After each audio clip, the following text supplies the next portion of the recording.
So today we are going to talk about India has taken the presidency of G20 from yesterday onwards, from 1st December. What is the significance of G20 presidency? What are the opportunities? What are the challenges, issues and challenges before India as a when India has taken a presidency, and what are the opportunities that India can exploit from these issues and challenges? These are the things that needs to be discussed, need to be understood. First, the G20 format. It is a mix of group of 20 countries, mix of developed and developing countries. India has taken the presidency for 1 year, starting from 1st December to 2022, December 23, November 2023. India has taken a presidency at a time when the global economy is going in a bad shape. There are some reports coming out that from next year onwards, the global recession is going to start. The signs are already visible in Europe and the US, including the big economies like China. Already there is a signs are there, and all the reports are indicating that from January that the global recession will start. The global political scenario is not conducive. It is again mired with the Russia-Ukraine conflict, which has started this year, February, and that has pulled the Western countries into this conflict against Russia's invasion in Ukraine. Countries, developing countries like India, they are in sitting on the fence not to be part of any of these groups. Rather than they want the conflict to be resolved amicably, peacefully for global goods. This Russia-Ukraine conflict has put a lot of pressure on the global economy in terms of the energy crisis. As a result of energy crisis, Europe is already facing the energy crisis. So this is the second factor that India has taken as a presidency, biggest issues before India's presidency.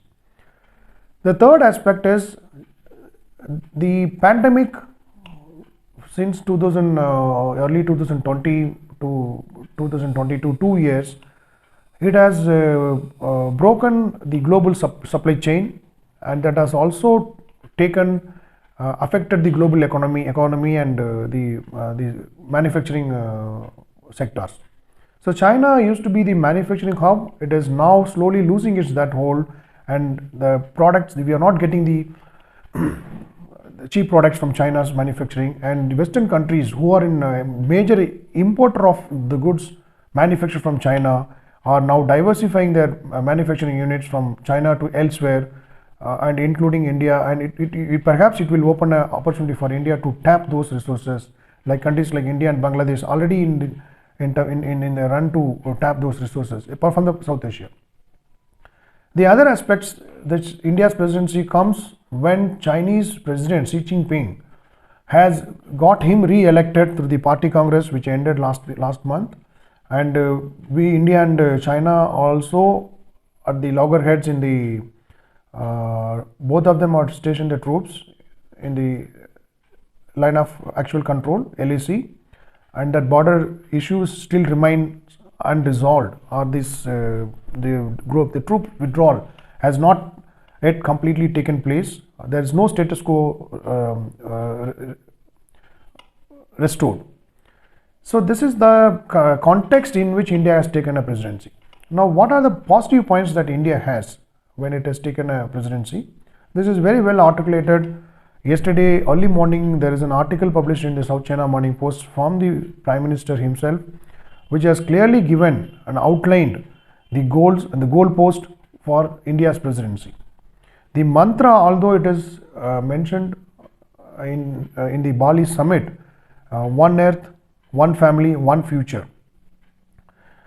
The action plan, which is mentioned in the Prime Minister's article, is very clearly outlines that India's presidency of G20 will be more inclusive, ambitious, and decisive and action oriented. So it shows that the G20 format, which we have been seeing will be different from now in the next 1 year, and for that goal, I think the preparations has already been taken. The diplomatic circles and the other stakeholders, there are many other stakeholders have been pulled in. So the Prime Minister has also mentioned that the first and foremost task for India is to change the mindset within the G20, that which differentiate the developing countries versus developed countries. Even key issues facing common issues like climate change and global supply chains, or the financial stability in the world, or the economic stability. So G20 format, so far it is very much very confined to the three broader areas. One is to keep the financial stability, global financial stability, the global trade, and also the climate change and the sustainable development goals. So India's presidency would bring more activism, or would accelerate the G20, and it will also try to bring a consensus on issues such as like climate change and carbon emissions, the technology denial by the developed countries to developing countries to meet the climate emission targets. So these are the issues that I think India is these are going to be the priorities for India. There are other expectations. The expectations are very interesting. The developing countries look at India with the hope that India will be the voice for the developing countries or underdeveloped poor countries, negotiating a better deal from the G20 within the G20 format from the developed countries. So this is an expectations. What are the expectations from the developed countries from India's presidency? The German envoy has also mentioned that, hinted that there is a responsibility that the India's presidency would help to resolve this Russia-Ukraine conflict, and this has been circulating among the diplomatic circles in New Delhi, that whether India will mediate between Russia and Ukraine, given its the goodwill and relationship with Vladimir Putin, as well as this Ukrainian. So there are expectations from the developed countries that whether India's presidency will bring some sort of restore the global harmony or the global peace, which the title of the G20 has already categorically mentioned. So now, what are the challenges? The issues are large and diverse. The challenges are multiple, and accordingly, the India has to fix the priorities. So I list out the priorities. What should be the priorities from as an academic point of view that India should now look into it? The first and foremost priority is to revive this broken global supply chain as a result of the pandemic. That is going to be the first topmost priority, and that will rejuvenate, bring new enthusiasm in the new spirit in the global economy to revive. So it will also help in address the global recession. The second priority will be like the financial stability, which has been deterred and threatened by the cryptocurrencies and Bitcoin. So there needs to be a global consensus on the regulating the cryptocurrencies and Bitcoins at the global level. I think the India should keep this as a priority to evolve a consensus among the G20 members to resolve this regulate for a global regulatory mechanism for the cryptocurrencies and Bitcoins to bring a financial stability. Recently, we have witnessed the crash of the crypto market. So huge wealth has been lost by the investors who had invested in the cryptocurrencies. So that should be the second priority for India. The third, as I said, it is part of the expectation, is to negotiate a better deal, bring a win-win situation in the climate change debate, to sort of get some concession from the developed countries in terms of technology to help the developing and underdeveloped countries to meet their energy requirements without compromising the environmental or the climate change goals. So that is an interesting priority, and India should work towards it. And India can bring its experience. A few years back, India had provided the leadership in creating the Global Solar Alliance.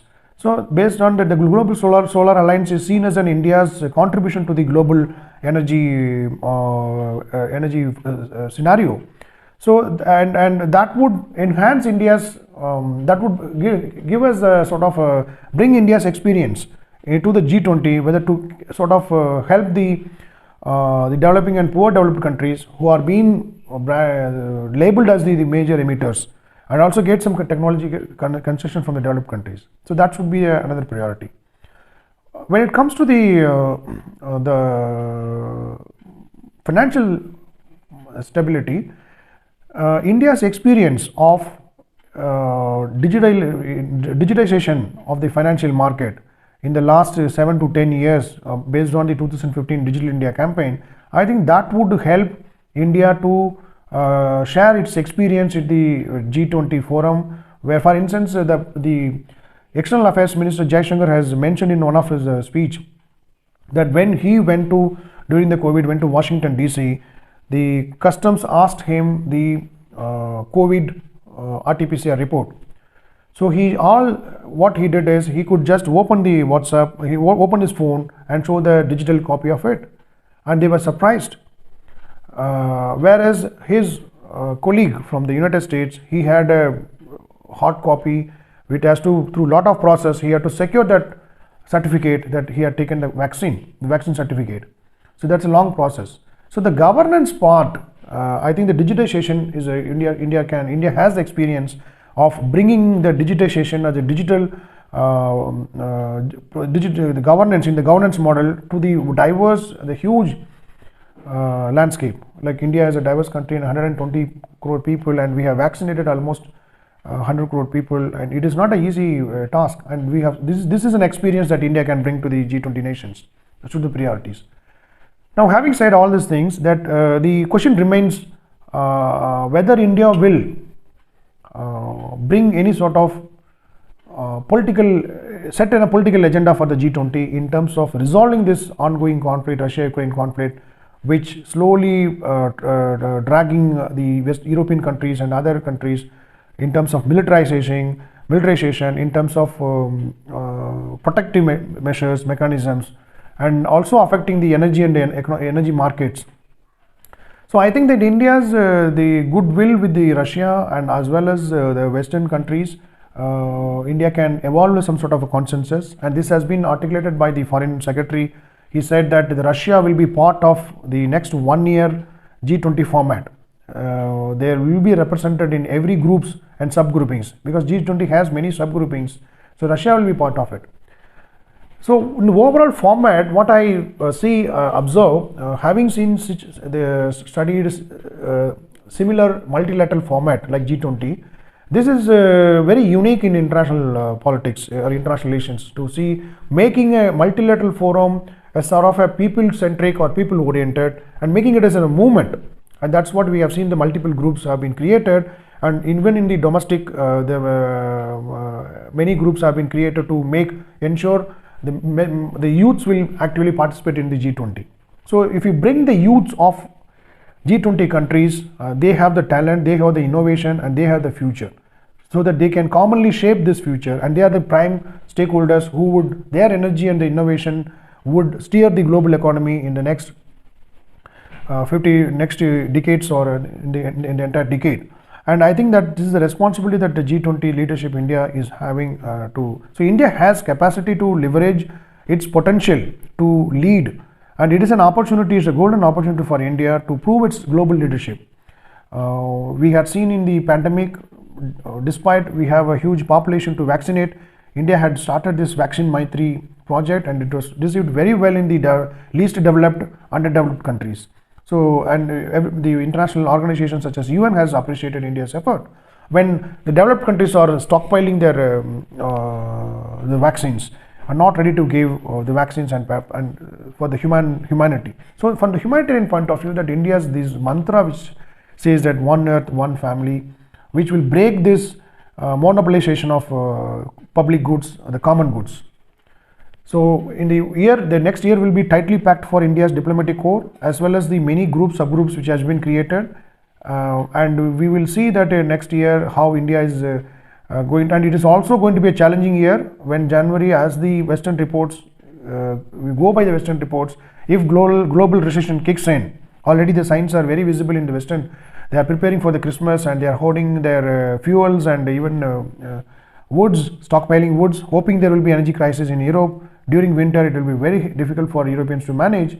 And already the inflation has kicked in Europe countries like US and the European countries, the top economies. So being a third largest economy, I think India is having a much more challenging task. And with these capabilities and the experience, I hope that India will definitely steer through as a taken the captain, and it's a turbulent time, but India would definitely, with the decisiveness, with this experience and its rich cultural heritage, would bring the confidence that we can evolve a consensus within the G20 to identify and address the common problem. Thank you.